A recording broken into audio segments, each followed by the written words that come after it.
Then അപ്പൊ നമ്മൾ ഈ ഒരു സ്ക്രാച്ച് എന്ന് പറയുന്ന പ്രോഗ്രാമിംഗ് ലാംഗ്വേജ് എന്തിനാന്ന് വെച്ചാല് പ്രോഗ്രാമിംഗ് ലാംഗ്വേജ് എന്നുള്ള ഒരു കൺസെപ്റ്റ് അറിയാത്ത ഒരാൾക്ക് ആ ഒരു കൺസെപ്റ്റ് എങ്ങനെയാണ് മനസ്സിലാക്കുക എന്നുള്ള ഒരു സിമ്പിൾ മെത്തേഡാണ് ഈ ഒരു സ്ക്രാച്ച് എന്ന് പറയുന്നത്, ഈ ഒരു പ്രോഗ്രാമിംഗ് ലാംഗ്വേജ്. അതുകൊണ്ട് തന്നെ ഇത് സ്റ്റുഡൻസിന് നമുക്ക് ഈസിലി പഠിച്ചെടുക്കാൻ പറ്റുന്ന ഒരു ലാംഗ്വേജ് ആണ്.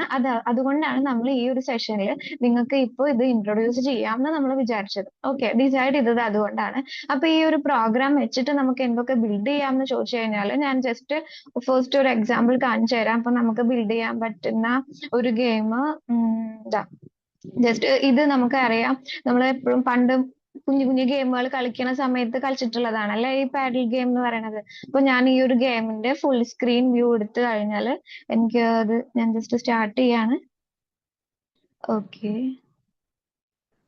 നമുക്ക് വേറെ ഒരു ഗെയിം ഓക്കെ, ഇത് ഒരു ഫ്രൂട്ട് ക്യാച്ചിങ് ഗെയിമാണ്. അപ്പൊ ഈ ഒരു ഗെയിമിന്റെ ഇന്റർഫേസ് എങ്ങനെയാണ്, ഈ ഒരു ഗെയിം എങ്ങനെയാണെന്ന് നമുക്ക് ചെക്ക് ചെയ്ത് നോക്കിക്കഴിഞ്ഞാല് സെക്കൻഡ്, ഇപ്പൊ എന്താണ് നമ്മൾ ഇതിൽ ഡെവലപ്പ് ചെയ്യാന്ന് നിങ്ങൾക്ക് ആദ്യം മനസ്സിലാവാനാണ് ഞാൻ ജസ്റ്റ് ഒരു ഗെയിം ഇന്റർഫേസ് എടുത്ത് കാണിച്ചു തരുന്നത്.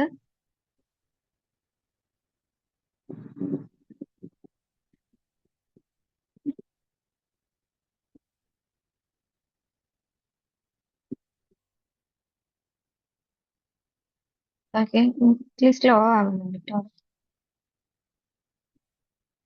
Yeah. ഇനി നമുക്ക് ഈ ഒരു ഗ്രീൻ ഫ്ലാഗ് ക്ലിക്ക് ചെയ്യുമ്പോഴാണ് നമ്മൾ ഈ സ്ക്രാച്ചിൽ ഡെവലപ്പ് ചെയ്തെടുത്തിട്ടുള്ള പ്രോഗ്രാം റൺ ആവുക. ദെൻ ഈ ഒരു പ്രോഗ്രാമിന്റെ കൺസെപ്റ്റ് ഞാനൊന്ന് പറയാം. ആദ്യം ഫസ്റ്റ് കൺസെപ്റ്റ് എന്താന്ന് വെച്ചാൽ നമ്മൾ നമുക്കറിയാം ഫ്രൂട്ട് ക്യാച്ചിങ് ഗെയിം എങ്ങനെയാ നടക്കുക എന്നുള്ളത്.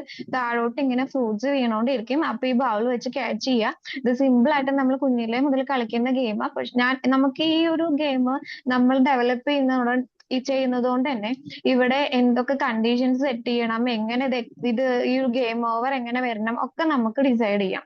അതാണ് ഈ ഒരു ഗെയിം ഡെവലപ്മെന്റിൽ നമുക്ക് യൂസ്ഫുൾ ആയിട്ടുള്ള ഒരു കാര്യം. ഒരു ഗെയിം എങ്ങനെ വേണം, ഏത് രീതിയിൽ വേണം എന്നുള്ളത് ഡെവലപ്പ് ചെയ്യുന്ന ആൾക്കാർക്ക് ഡിസൈഡ് ചെയ്യാം. അപ്പൊ നിങ്ങൾ ഈ ഒരു ട്യൂട്ടോറിയൽസ് കണ്ടിട്ട് ഓരോ ഗെയിം നമ്മുടെ ട്യൂട്ടോറിയൽ ഉള്ളത് ഡെവലപ്പ് ചെയ്യുകയാണെങ്കിലും നിങ്ങൾക്ക് ഇഷ്ടമുള്ള വേറെ പല കണ്ടീഷൻസ് ആഡ് ചെയ്യണം അങ്ങനെ ഉണ്ടെങ്കിൽ നിങ്ങൾക്ക് ഇതിൽ ആഡ് ചെയ്യാൻ വേണ്ടി പറ്റും.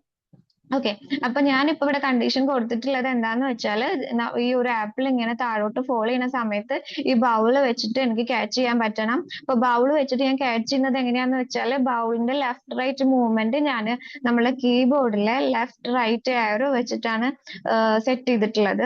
അതുപോലെ ഓരോ വട്ടം ഞാൻ ക്യാച്ച് ചെയ്യുമ്പോൾ എന്റെ സ്കോർ ഇവിടെ അപ്ഡേറ്റഡ് ആവണം. ദെൻ ഇനി ലൈഫ് പോകുന്നത് എങ്ങനെയാന്ന് വെച്ചാല് നമ്മളിപ്പോ ഈ ഒരു ബൗളില് ആപ്പിൾ ക്യാച്ച് ചെയ്തില്ല എന്ന് വിചാരിക്കുക. അപ്പൊ അതിനനുസരിച്ചിട്ട് ഓരോ ലൈഫ് കുറഞ്ഞു കുറഞ്ഞ് എപ്പോഴാണോ എന്റെ ലൈഫ് സീറോ ആവണത് അപ്പൊ ഈ ഒരു ഗെയിം എക്സിറ്റ് ആവും. അപ്പൊ നമ്മൾക്ക് ഈ ഒരു പ്രോഗ്രാം റൺ ചെയ്ത് നോക്കി നോക്കാം ഇതെങ്ങനെ വർക്ക് ചെയ്യുന്നുള്ളത്. ഓക്കെ, കണ്ടോ, നേരത്തെ എനിക്ക് ക്യാച്ച് ചെയ്യാൻ പറ്റില്ല, അപ്പൊ എന്റെ ലൈഫ് 3ൽ നിന്ന് 2 ആയിട്ട് കുറഞ്ഞിട്ടുണ്ട്. ദെൻ ഞാൻ ഇനി ക്യാച്ച് ചെയ്യുന്നില്ല. അപ്പൊ എപ്പോഴാണോ സീറോ ആവുന്നത് അപ്പൊ ഞാൻ അതിൽ ഗെയിം സൗണ്ട് സെറ്റ് ചെയ്തിട്ടുണ്ട്. പക്ഷെ ലാപ്പിന്റെ സൗണ്ട് ഓൺ ചെയ്ത് കഴിഞ്ഞാൽ ഇവിടെ ഒരു എക്കോ ക്രിയേറ്റഡ് ആവും. അതുകൊണ്ട് ഞാനത് ഓഫ് ചെയ്തിട്ടുള്ളതാ. നിങ്ങൾക്ക് ഇത് ട്യൂട്ടോറിയൽ സെക്ഷൻസിൽ കാണുമ്പോൾ ഇതിൽ കംപ്ലീറ്റ്ലി സൗണ്ട് ആയിട്ടുള്ള ഒരു പ്രോഗ്രാം ആയിരിക്കും കാണാൻ. Sorry for the issue. Then next, ഇനി നമുക്ക് ഇപ്പൊ ഈ ഒരു ഗെയിം എന്താണെന്ന് നിനക്ക് മനസ്സിലായി എന്ന് വിചാരിക്കുന്നു. ഇനി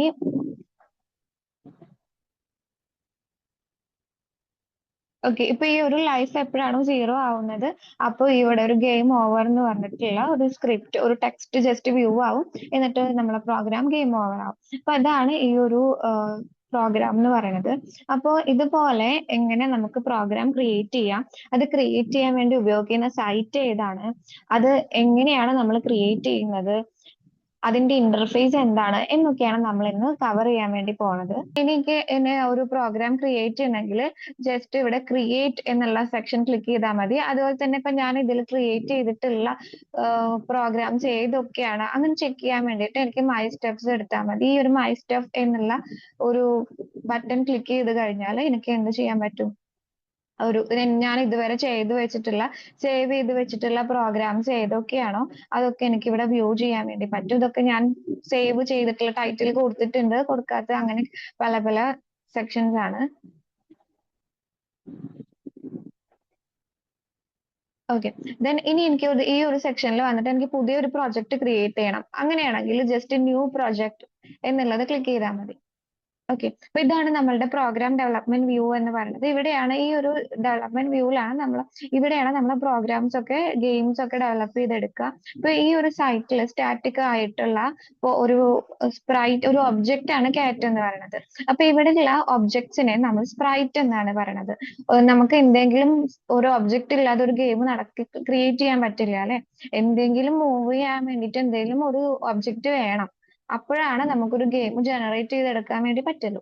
അപ്പോ അങ്ങനെ നമുക്ക് സ്റ്റാറ്റിക് ആയിട്ട് എന്ന് വെച്ചാൽ ഈ പ്രോഗ്രാം ക്രിയേറ്റ് ചെയ്യുമ്പോൾ ഒരു പേജ് ഓപ്പൺ ആകുമ്പോൾ നമുക്ക് സ്റ്റാറ്റിക് ആയിട്ടുള്ള ഒരു ഒബ്ജക്റ്റ് ആണ് ഇവിടെ ഒബ്ജക്ട്സ് എന്ന് പറയില്ല, സ്പ്രൈറ്റ് എന്നേ പറയുള്ളൂ. ആ സ്പ്രൈറ്റ് ആണിത്. ഈ ഒരു ബാക്ക്ഗ്രൗണ്ടിന് പറയുന്നതാണ് സ്റ്റേജ് എന്നുള്ളത്. ഇവിടെയാണ് നമ്മൾ എന്താണോ ഗെയിം ഡെവലപ്പ് ചെയ്തിട്ടുള്ളത് അതിന്റെ മൂവ്മെന്റ്സ് വരിക. ലൈക്ക് നമ്മളിപ്പോ ഒരു തിയേറ്ററിൽ നമ്മൾ നാടകങ്ങളും കാര്യങ്ങളൊക്കെ കാണുമല്ലോ. അപ്പൊ അങ്ങനെയുള്ള സിനിമ എല്ലാം വ്യൂ ആവുന്നത് നമുക്ക് ഒരു സ്ക്രീനിലാണല്ലേ.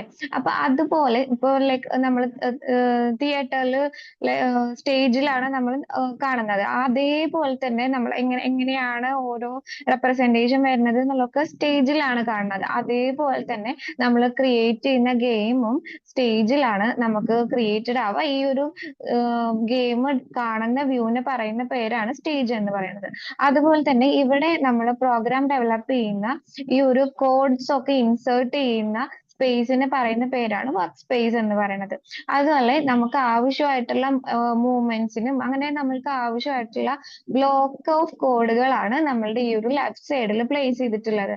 അതിൽ മോഷൻസ് ഉണ്ട്, ലുക്ക് ഉണ്ട്, സൗണ്ട്സ്, ഇവന്റ്സ്, കൺട്രോൾസ് അങ്ങനെ എല്ലാം നമുക്ക് അവൈലബിൾ ആണ്. അപ്പോ ഈ ഓരോ ബ്ലോക്കും നമ്മൾ ഓരോ കൺസെപ്റ്റിനനുസരിച്ചിട്ട് ഈ ഓരോ ബ്ലോക്കുകളും ഇൻഡിപെൻഡന്റ് ആയിട്ട് ഇവിടെ ഇങ്ങനെ ലെഫ്റ്റ് സൈഡിൽ ഇരുന്നത് കൊണ്ട് നമുക്കൊരു ഉപകാരമില്ല.